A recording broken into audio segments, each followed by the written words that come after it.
Salut à tous, on se retrouve sur une petite vidéo qui va parler de Silvano Trotta très rapidement. Alors c'est juste pour donner les dernières nouvelles concernant le bonhomme.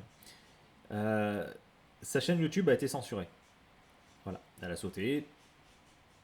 Je sais pas pourquoi, parce que ça faisait 6 mois qu'il n'avait plus rien publié, mais visiblement il y a eu suffisamment de signalements pour qu'elle soit étudiée et qu'elle dégage.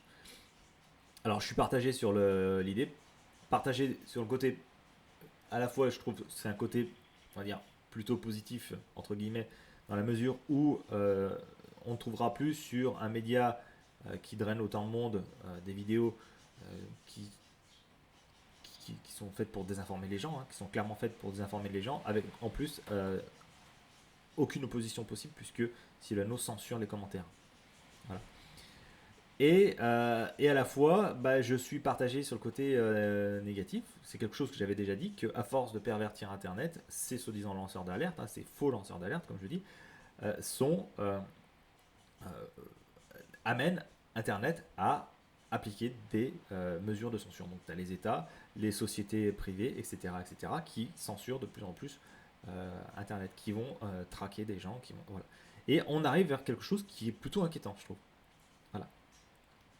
Donc je suis partagé. Je suis partagé. Je peux pas dire que je me réjouis, je peux pas dire que je suis mécontent. Voilà. J'attends de voir comment ça va changer, mais honnêtement, je trouve que ça pue du cul.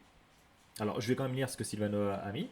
Alors que je ne publiais plus rien sur ma chaîne YouTube depuis 6 mois, mais que je gardais précieusement pour mes vieilles émissions, que vous avez été nombreux à découvrir, YouTube vient de fermer ma chaîne. Tout comme Twitter, qui a confirmé la suspension de mon compte. Je dérange donc à ce point.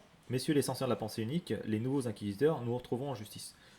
Venant de quelqu'un qui censurait à mort, qui censure à mort les commentaires de ses vidéos, sous ses vidéos, et qui a même censuré des commentaires sur les vidéos des autres, sous les vidéos des autres, je lui avais expliqué comment il s'était démerdé. Je trouve que c'est gonflé de sa part. Mais enfin bon, Sylvano ne nous étonne plus. C'est sa méthode. Il est comme ça. Il a un voile sur les yeux et puis bah, c'est sa manière de penser. Et on monte d'un cran dans la publication. Là, je suis sur la page Facebook de Sylvano et sur sa dernière publication. Voilà. Et elle dit, je vais lire cette publication. Vous savez, quand je faisais des émissions qui n'avaient rien à voir avec le Covid, je me faisais aussi attaquer par des débunkers professionnels qui furent mis sur YouTube et que j'ai eu la surprise de retrouver dans le camp en face, celui de l'Ipran et des vaccins traitant le Covid. Oui, voilà, hop, il se positionne en victime de débunkers professionnels. Voilà. Il m'appelait débunker professionnel moi aussi, hein, quand j'avais 2000 abonnés de plus que lui.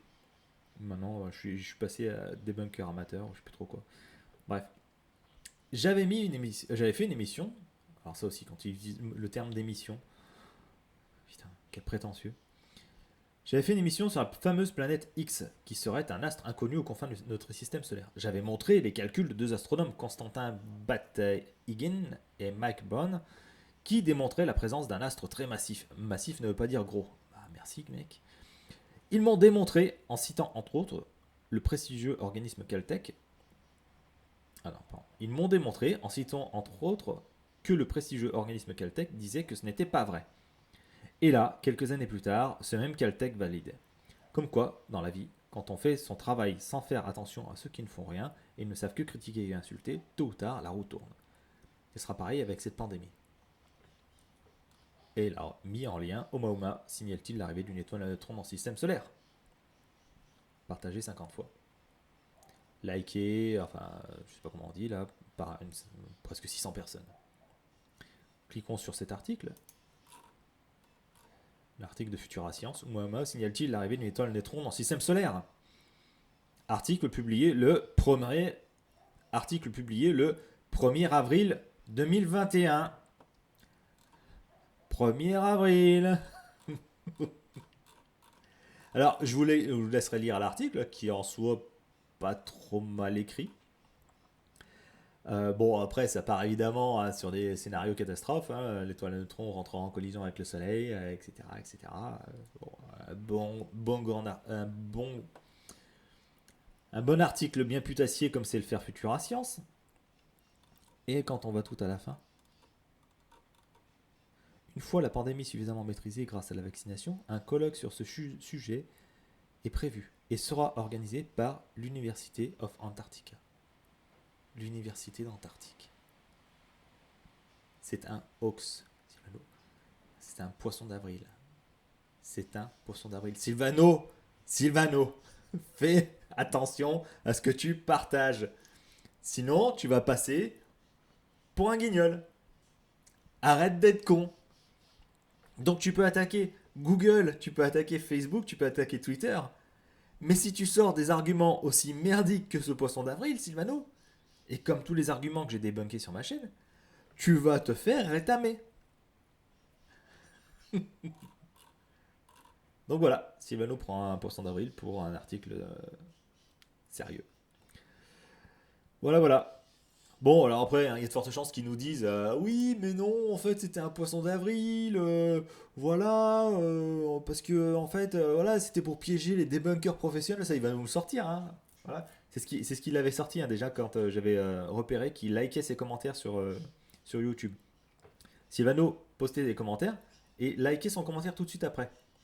Donc j'avais fait la remarque, et pensant que personne ne le remarquerait, il a fait oui, je like moi-même mes commentaires et c'est justement pour voir si tu allais réagir. Voilà. Donc Sinov va certainement se rattraper aux branches en disant que non, c'était un poisson d'avril. Seulement quand on fait un poisson d'avril, on a des indices, hein. L'article de Futura Science, justement, l'article termine avec ce gros hoax, l'université d'Antarctique. Bon bah voilà, rest in peace la chaîne YouTube de Silvano Trotta et toutes ses émissions. Et puis rest in peace son esprit critique hein, pour pas avoir repéré que c'était un poisson d'avril. Voilà, ça prouve à quel point le mec réfléchit quand même. Et ce qui m'inquiète par contre, c'est quand il termine avec ça. Ce sera pareil pour cette pandémie. Les mecs, on va tous crever. C'est mort, on va tous crever. Voilà. En espérant que cette vidéo vous aura fait autant marrer que je me suis marré à la réaliser. Eh bien, bonne fin de semaine à vous. Et on se dit à la prochaine. Salut.